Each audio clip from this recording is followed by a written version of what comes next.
I have to chuckle because somewhere in the infinite I hear, so you want to talk about embracing the now, do you? Okay, here you go. Which is our talk title this morning. For our annual theme, it's Living Everyday Wonder. And last week we talked about wonder everywhere, where we talked about the thing itself, that there's only one infinite, ever-present allness, and that it's everywhere. And so today we're talking about the way that works, right? To embrace the now, because that isn't happening in the past, it's not happening in the future, it's happening right now. In all its glorious messiness. So what is it that creates that sense of it ain't right? Because I don't know about the rest of you, but I've had a few moments of that this morning that this ain't right. This should be happening differently, right? We all have that shouldapedia. Volumes and volumes and volumes of shouldapedia that we reference when things are, shall we say, different than we have decided they should be. Right? So that's what we're going to talk about this morning. And part of that is to really understand that this thing called spiritual living, it doesn't happen just in your meditation chair. It doesn't happen just in the quiet of your living room. It doesn't happen just here on Sunday morning. Spiritual living, by definition, happens everywhere we live. Now, the good news is it's always happening, right? No matter what we're doing, no matter how we're showing up, that is our spiritual living. And some days it looks more spiritual than others because we have defined what spiritual should look like, back to that volume of Shouldapedia. Right? Here's what's actually happening. Any of us, and I say any of us because there may be some among us who were not born and raised on planet Earth, they're just acting like it. Starman could be here. I'm open to that. If you are, please self-identify. I'd like to have a conversation with you. But we're all operating from a mistaken identity. We think we're human. We think that's our identity. We think the name we were given at birth, we think the socialization that we were raised with is our identity. We think words establish our identity. We think we are our behavior. And we constantly repeat that. What's true is a human being that tells a lie is a human being that tells a lie. But that isn't what we say. When a human being tells a lie, what do we say? They are a liar. We establish an identity based on a behavior.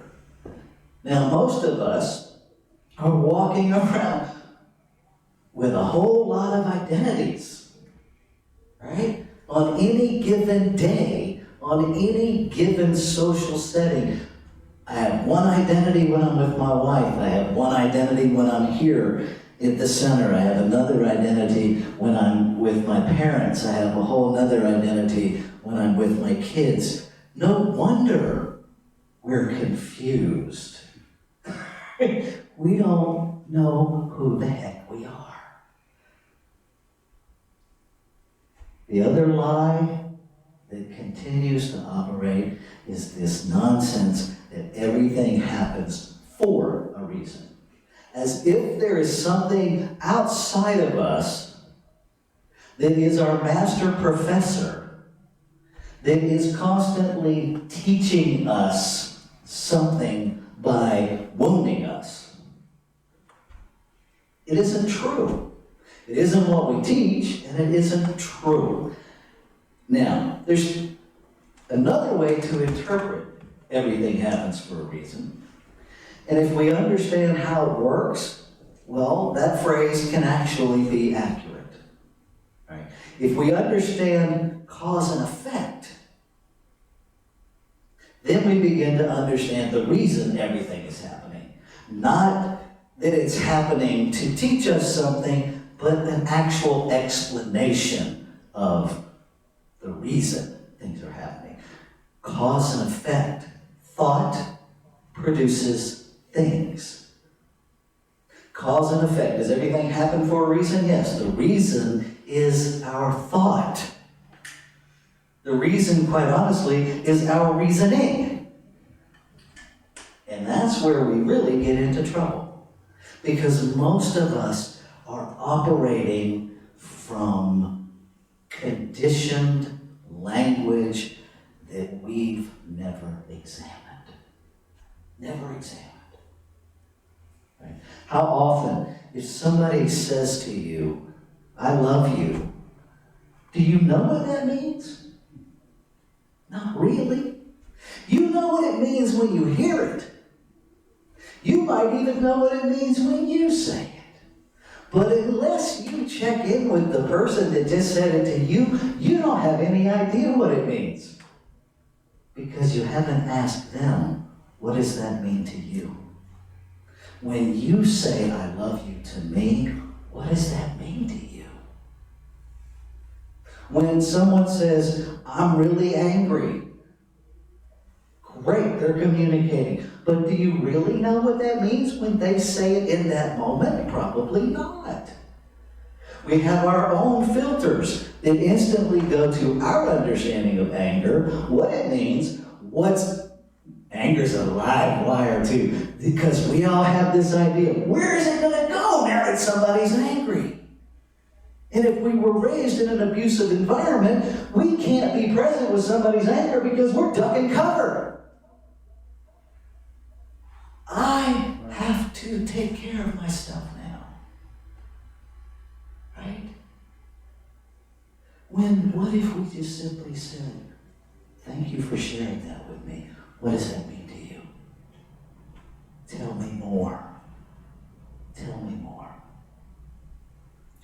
Zen teacher Charlotte Joko Beck said this: joy is exactly what's happening minus our opinion of it.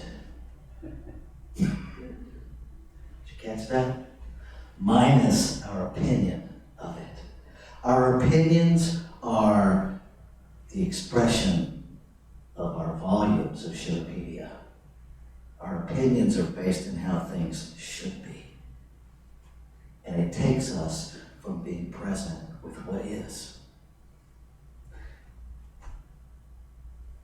There's a writer, Mary O'Malley, in the book, What's in the Way is the Way, writes this: curiosity is the art of bringing your attention and your immediate experience together. Bringing your attention and your immediate experience together. Because if our attention is in the past of what something meant even a minute ago, or it's in the future of where whatever's happening is going to take us, we are no longer in the now. Bring our attention and our experience together. She continues, as your attention becomes engaged with what is happening right now, you will discover that there is a lot going on around you that you have never noticed. Never noticed. Because we're busy in our narrative about what this looked like in the past. We're missing what's actually happening in the present. It is life, and when we are curious, we make direct contact with it.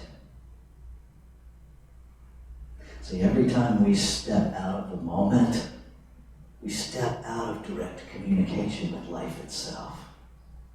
Because past and future, they're not in the moment. Life is in the moment. On page 800, On page 87, second paragraph, in the Philosophy of Ernest Holmes writes this: the entire universe, all that God is, all that destiny may ever become, all that evolution shall ever produce, exists in its entirety at the standpoint of every manifestation within it. That means everything, every moment contains all of the divine, all of evolution, all infinite possibility is in every moment of now. All of it. Whether you and I call it big or little, good or bad, or indifferent, consequential or inconsequential, it does not matter. Those are all judgments. Those are all qualifiers. The infinite is just creating. We're the ones that are categorizing and limiting it. Listen very closely. It doesn't know about these things. The big, little, consequential, inconsequential. It just creates. The finite is not the infinite, but the infinite is the finite. Did you catch that? Let me say it one more time. The finite is not the infinite, but the infinite is the finite. It creates in form. It's not absorbed by it. It's not limited by it.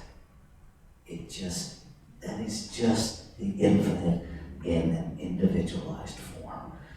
This computer that I'm using, right? Wrap your mind around this. This, God in form. The software that it's using, God in form. The microphone that I'm speaking in, God in form. How cool is that?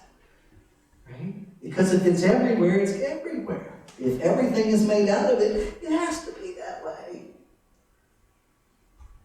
So being present challenges us.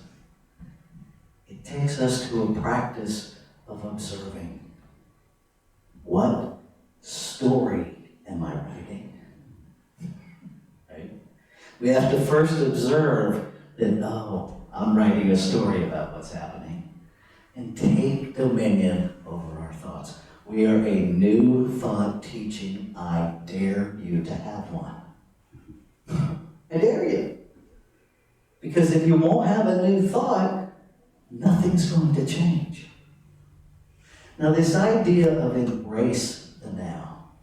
The way we get to the now is we observe what's actually happening. What am I telling myself? Can I, stop telling myself anything about what's happening and just observe what's happening. But embracing the now, well, that's a whole different animal. Because to embrace something is to willingly and enthusiastically wrap ourselves around it. We don't embrace things we're afraid of. And so if I'm afraid of life unfolding mysteriously, if I'm afraid of life unfolding without me dictating everything, the human me, I cannot possibly embrace the now. Because the now is the infinite expressing itself in multiplicity. And law doesn't check in to make sure it's unfolding life correctly. It just doesn't. It responds to what we are putting in it. And so here's the thing. When we allow ourselves to be curious, we experience the challenges and the glory all in the same moment. Only we no longer need to quantify them or qualify them. We just simply experience life as it's unfolding. Right? We turn away from our storytelling. And if you don't think you're storytelling, just let somebody you love be late with no explanation. We're off and running, exercising our PhD in making stuff up. We were born with it. It's our ego. It tries to explain things, to understand things. It's not a bad thing, but is that really what you want driving your bus? Is that really where you want to live from? Or do you simply want to learn how to use it in this human realm? Mary O'Malley uses the two words to know, K-N-O-W, and noticing to create a word. Noticing, K-N-O-W-T-I-C-I-N-G. And so if we'll stop writing the script and be curious enough to say, what's really here? What's here that I'm not seeing? What's here that I'm not feeling? What's here that I want to run away from? Then we can notice what's really here. And it's amazing when we stop trying to fix our life because the light finally comes on and it's not broken. It's not broken. It's unfolding exactly as we believe it. And so where's the solution? Change your thinking. Go through, surface all the Shivapedia. Surface every word in there and transform it. That's our responsibility, to take responsibility. What messages am I telling myself? If I'm telling myself this is going to be really hard, I shouldn't be surprised when it's really hard, because what law, the soul of creation just heard is, oh, they would like this to be hard. Here you go. It's going to be a really long day. And so it is. Pay attention to the unconscious stuff that's coming out your pie hole. Because it's educating you about what's in your consciousness. My boss really sucks, and so it is. My child is out of control, and so it is. Is that really what you want? Be here now. If you've never read that book, Be Here Now by Ram Dass, it's great. The things I took away from it that really stuck: when the phone rings, answer it. When someone knocks at the door, answer it. Be here now. It's that simple. It doesn't mean it's easy. So our personal practice, our application, play with your observer. Scan your thoughts, your emotions, your body, and simply notice what's happening. Notice the thoughts that are running in your head. Don't do anything with them. Just practice this week noticing. Just set aside a little bit of time here and there. If you got a smartphone, set an alarm that says practice time. And whenever it goes off, just notice. Take 30 seconds and just notice. Questions to play with this week, if you're going to journal. In our Declaration of Principles, it states, we believe in the control of conditions through the power of the mind. How does that relate to what we've been talking about today? How does that work in there? Number 2, in what areas of your life are you trying to push away discomfort? Number 3, what stories are you holding on to that may be keeping you in the past or in the future, limiting your experience of now? And number 4, and this is a goodie, how much now are you really willing to experience? How much of it do you want? How much of it are you willing to embrace? Let's take this into prayer.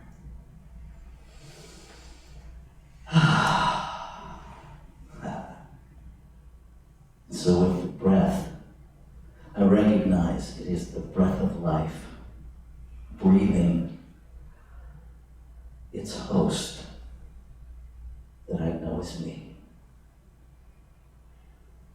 I recognize that there is just one infinite, ever-present allness. That it is knowing itself, being itself, expressing itself, unfolding itself in every eternal moment of now.